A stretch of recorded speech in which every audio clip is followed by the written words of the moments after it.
plays a significant role in determining who gets ahead in America and who gets left behind. Wait, is this Clinton? That's Hillary. Yeah, you're making her sound like the aunt from The Simpsons, the two women. Oh, she is now. Wait till I've got a soundbite of her saying something else. You wait. She's been smoking way too much. She's smoking. She sounds like she smokes a pack of cigars a day. Right. No, because you remember the way they sound, right? The two aunts from The Simpsons. I loved it. It was hysterical. They were angry and angry old men. Well, they were women, but they sounded like angry old men. It sounded like they had a trach. They did. So, how did she attract the black vote on such gigantic numbers? Probably the same way. I don't know. You tell me. Blew my mind when I found out. Okay, I'm all ears. This is news to me. They're called the BLM moms. Black Lives Matters? Moms. The moms. There's Wait a minute. Do you have the clip of the Black Lives Matters woman that... No. No, I probably don't. No, I somebody got in front of her and... yeah, that's back in the archive files. No. No, this week. This week somebody heckled her. She was speaking, and this woman just climbed out in front of everybody. Well, the Black Lives moms took her to the woodshed. Oh, really? Something I don't know. They got rid of that. Okay, so Hillary's giving her acceptance speech, and she goes into letting us all know how she won the black vote. Okay. Is what she said. I ain't no way tonight. I want to pay tribute to 5 extraordinary women who crisscrossed this state with me and for me. 5 mothers brought together by tragedy. Sabrina Fulton, mother of Trayvon Martin, shot and killed in Florida just for walking down the street.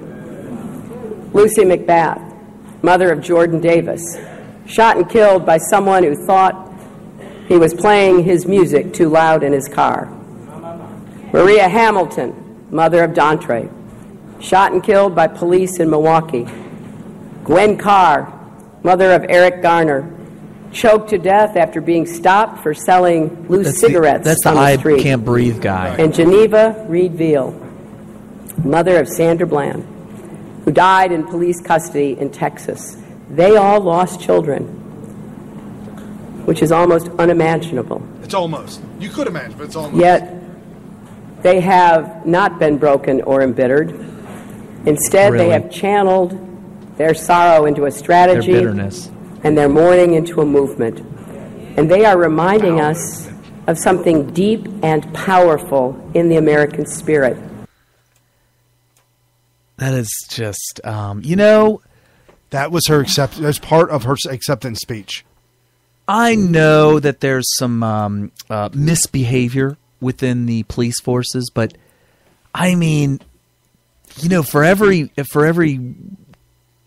seems like for every one police shooting that looks like it was not proper or legal or whatever, or justified use of force or whatever, it seems like every other one, now we're talking nationwide here, caught on video or whatnot, sometimes not even caught on video, it seems like every other one, come to find out, was, when all the details came out, was a justified use of force. Right. So, and they're very sparse. We're talking, thousands and thousands of incidents that happen across the country all the time, every day. You get a couple a year where you're like, oh, the white cop, sometimes white, sometimes Mexican, and sometimes white Mexican, and sometimes a black cop is involved in something that ends up in the death of a black suspect. And Trayvon Martin was shot by a white Mexican. Which turns out was, first of all, wasn't a white man. The white Mexican. Okay. It's just they call him white Mexican. White Latino or whatever. And they were the Latino community was enraged that they were lied to. Remember, looks like he's black. Remember that? That was what he said in the 911 call, and it was doctored. Come to find out, the 911 operator asked him what race he was. Right. Instead of I don't know, he looks black. But they cut that out, made it sound like he looks black. Well, I didn't even ask you about that. Oh, yeah, I'm going to give it to you, though. We're not asking. Well, I'm telling you. No, I wouldn't have told you to hurry up, but now that I'm telling you he's black, maybe you will. That's what the implication is. Right. And so, yeah, there's a lot of they're lying to the black community. I hope everybody in order to agitate them. Right. I hope everybody sees that the last 7.5 years of this race-hating, race-baiting division of American communities and American people, one from another, white from black, Mexican from white, separate and segregate and cause all this strife. You want 4 more years of this? Yeah, vote for her. She's bringing. She just said. Just when you thought this is how I'm gonna roll. Just when you thought you were going to get rid of it, when you get rid of Trump. I mean, everybody thought that. You mean Obama? I mean Obama. Yeah, Trump. I did say Trump. Obama. I had his face in my mind when I said that too. I don't know how that came out, but anyway, yeah. Just when you thought you were going to get rid of that, when you get rid of Obama, you get Clinton coming in here, and it's going to give us 4 more years of that. Of all that hate and vitriol. Yeah. Okay, so she went on, and this is. I left it all in there. You got to hear this, folks. This is the Hillary Clinton that I have not seen yet. Really? This is her. Not see after all these years. I saw this speech today, and it's like, wow, that's Clinton. Did it make you want to vote for her? No, it made it kind of showed the side of the mafia.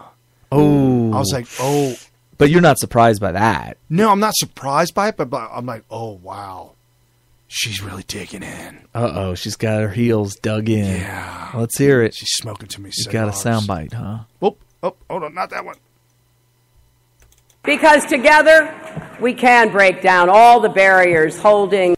Okay, let me preface this. She takes a jab at Trump's "Make America Great Again." Okay. That's what this part of the soundbite is. Our families and our country back. We can build ladders of opportunity and empowerment so every single American can have that chance to live up to his or her God-given potential. And then and only then can America live up to its full potential too. And this campaign and our victory is for the Reverend, a presiding elder of the AME Church, who looked at all the violence and division in our country and asked me the other night, how are we ever going to strengthen the bonds of family and community again? Well, vote conservative Republican for conservative family values. Yes, I agree. Okay. We're going to start by working together. Well, they're going to more love and kindness in our hearts and more respect for each other, even when we disagree. So you're going against Obama. Despite what you hear, we don't need to make America great again. America has never stopped being great.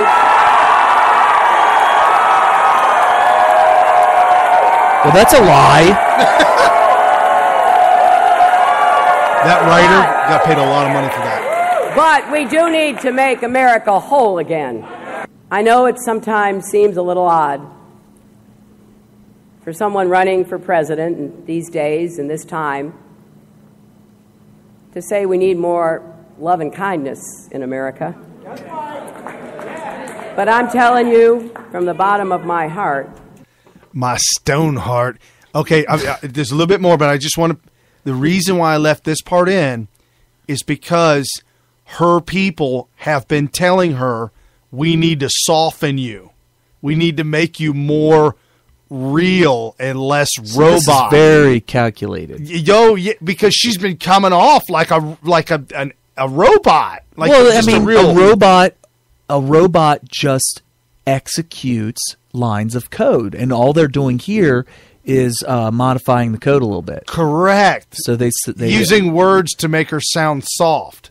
Yeah, they said love and kindness, because that's what resonates. Our polling numbers show that resonates with. Yeah, it's a line of code. It goes speak, quotes, Right. Okay. Love and kindness, unquote. Okay, so now Colon, semicolon. Colon. So it depends on the code. Right. Either a colon or language. just a colon. It depends on the operating system. All right, go ahead. So this is her love and emotional kindness coming out right about now. We do. We do. We have so much to look forward to.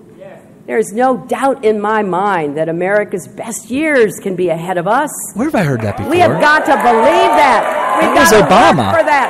We have to stand with each other. We have to hold each other up, lift each other up, move together into the future that we will make. Thank you. God bless you, and God bless America. Her voice, and that's not the first time when she raises her voice and she does the screaming at the end. She's done it several times. There's other sound bites where she sounds like a crazy woman. How does she not get called out like old Howard Dean? Howard Dean. Well, Howard Dean was. I was watching that live, and when he was doing it, it sounded like, wow, he's really letting loose, and that was fine. It wasn't until that when that happened, that's when I was like, whoa, dude, they are going to use this against him. So you instantly felt Instantly. It was so well, and I haven't been right all the time, even though I caught that instantly, and had I been a reporter, I would have ran with it the way they did, and it ended up destroying him. However, I wasn't right about the very first debate. I thought that Trump coming off so angry was going to be the end of him. It turned out it fired people up even more. So it just shows the kind of the attitude there is in America right now. But I was dead right with the way they treated the Howard Dean. I have a scream speech. I have a scream speech. Yeah. Okay, so check this out. This coming out this week on Hillary. 1,500 pages of her emails. There's an entire article that's come out on Tel Aviv, the Israeli news. They've gone through it, and in her emails, they provide insight into the levels of support the U.S. was considering in 2012 for Egypt's newly elected Muslim Brotherhood. Okay. The emails with her through her server going back and forth with the Brotherhood and another guy talking about the money that they needed to start funding the Brotherhood and sending money to. Right. What? And by the way, we need to explain. So the Muslim Brotherhood, that's like the precursor of ISIS. ISIS, yes, okay. absolutely. So when you hear Muslim Brotherhood, it's for the most part synonymous with ISIS. Right. Those are the ones that take over the government and then flood ISIS in. Well, that's what came in to take over Egypt once they removed the president at the time, right, which was a very moderate president. Back then, you could go and visit and have an actual family vacation in Egypt. You do that with the Muslim Brotherhood, not a very good chance. Don't you dare for one split second even bear the cross of Christ. You go there with the Muslim Brotherhood in charge, and you're probably not going to come back with your head. No, probably not. So there's all these emails back and forth going through her server and the government, the Egyptian government, Brotherhood, and money it was being considered to be funneled into them. The guy that they were talking to in the Muslim Brotherhood, one of the politicians, he was since arrested in Egypt, and apparently he was put to death for something. And then after he was killed, the email stopped. Who knows what happened? And my understanding of the support for the Muslim Brotherhood at the time was they thought that this was better than the previous president, and so we need to support them. Like it's the grassroots movement. What is better? It's better for their agenda, which is the caliphate. Yeah, right. And they didn't see that coming at all. All they had to do was give Glenn Beck a call or hire him as a consultant or something. Yeah. Glenn Beck, as much of a crazy idiot as he has been lately, I mean, he nailed it on so many things. He's the one that I credit